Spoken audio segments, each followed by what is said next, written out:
இன்றைக்கி hair band making தான்ப்பா பார்க்க போகிறோம். அதுக்கு எம்டிஎஃப் வந்து பிளாக் கலர் பெயிண்ட் அடித்து எடுத்துகிட்டு வந்திருக்கேன். நீங்கள் ப்ளைனாக யூஸ் பண்ணாலும் யூஸ் பண்ணிக்கலாம்.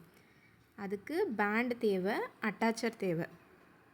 இந்த அட்டாச்சர் வந்து அந்த பேண்டோட பீடு ஒன்று இருக்குது பார்த்திங்களா, அதுக்கு ஆப்போசிட் சைட் போட்டிங்கன்னா கரெக்டாக இருக்கும். அதில் போட்டு B7000 க்ளூ அப்ளை பண்ணிக்கணும். ஃபுல்லாக நல்லா அப்ளை பண்ணிவிட்டு இந்த எம்டிஎஃப் இருக்குது பார்த்திங்களா, அதில் எந்த ஷேப் வேணால் வச்சுக்கலாம். இப்போ நான் சர்க்கிள் வச்சு காமிக்கிறேன். அதோட சென்டர் பாயிண்ட் பார்த்துட்டு நீங்கள் கிளிப்பு ஏதாவது ஒரு கிளிப்பை போட்டு அதை செக்யூர் பண்ணி ட்ரை பண்ண விட்டுறணும். ஒரு 10 நிமிஷம் 20 நிமிஷம் ட்ரை பண்ணி விட்டிங்கன்னா நல்லா பேஸ்ட் ஆகிக்கும். இப்போ நான் அதே மாதிரி ஆல்ரெடி ஒட்டி வச்சதை நான் உங்களுக்கு இப்போ ஒர்க் பண்ணி காமிக்கிறேன். இது வந்து ஒரு ட்ராப் ஷேப் இருக்குது பார்த்திங்களா, இது வந்து ட்ராப் ஷேப் எம்டிஎஃப். இதில் வந்து நம்ம B7000 க்ளூ ஃபுல்லாகவே அப்ளை பண்ணியிருக்கேன். நான் ஹார்ட் ஷேப் வந்து யூஸ் பண்ணியிருக்கேன். நம்ம செராமிக் கோல்டில் ஹார்ட் ஷேப் கிடைக்கும். உங்கள் விருப்பம் தான் இது. என்ன பீட்ஸ் வேணால் யூஸ் பண்ணிக்கலாம். இப்போ நான் வந்து ஒரு டிசைன், எனக்கு தோன்ற டிசைனை நான் போட்டு காமிக்கிறேன். ஹார்ட் ஷேப் போட்டிருக்கேன். நான் ஃபுல்லாகவே ஒரு லைன் ஒட்டி முடிச்சுக்கிறேன்.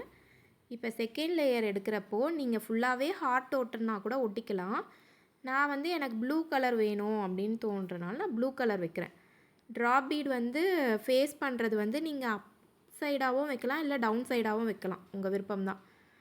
அதனால் நான் ஒரு லைன் கொடுத்துருக்கேன். அப்படியே 3D மாதிரி ஒட்டணுன்றனால அதுக்கு மேலவா கம் அப்ளை பண்ணிக்கணும். தெரியுதுங்களா? 3D ஷேப்புக்கு நமக்கு மேலே மேலே மேலே ஒட்டிக்கிட்டே வரப்போகிறோன்றனால நமக்கு சைட்லையுமே கீழேயும் அப்ளை பண்ணணும், அந்த குந்தனுக்கு சைட்லையும் அப்ளை பண்ணணும். ஸோ ஒன்று ஒன்றா பேஸ்ட் பண்ணி எடுத்துக்கிறோம். நான் 2 லைன் போட்டிருக்கேன், தெரியுதுங்களா?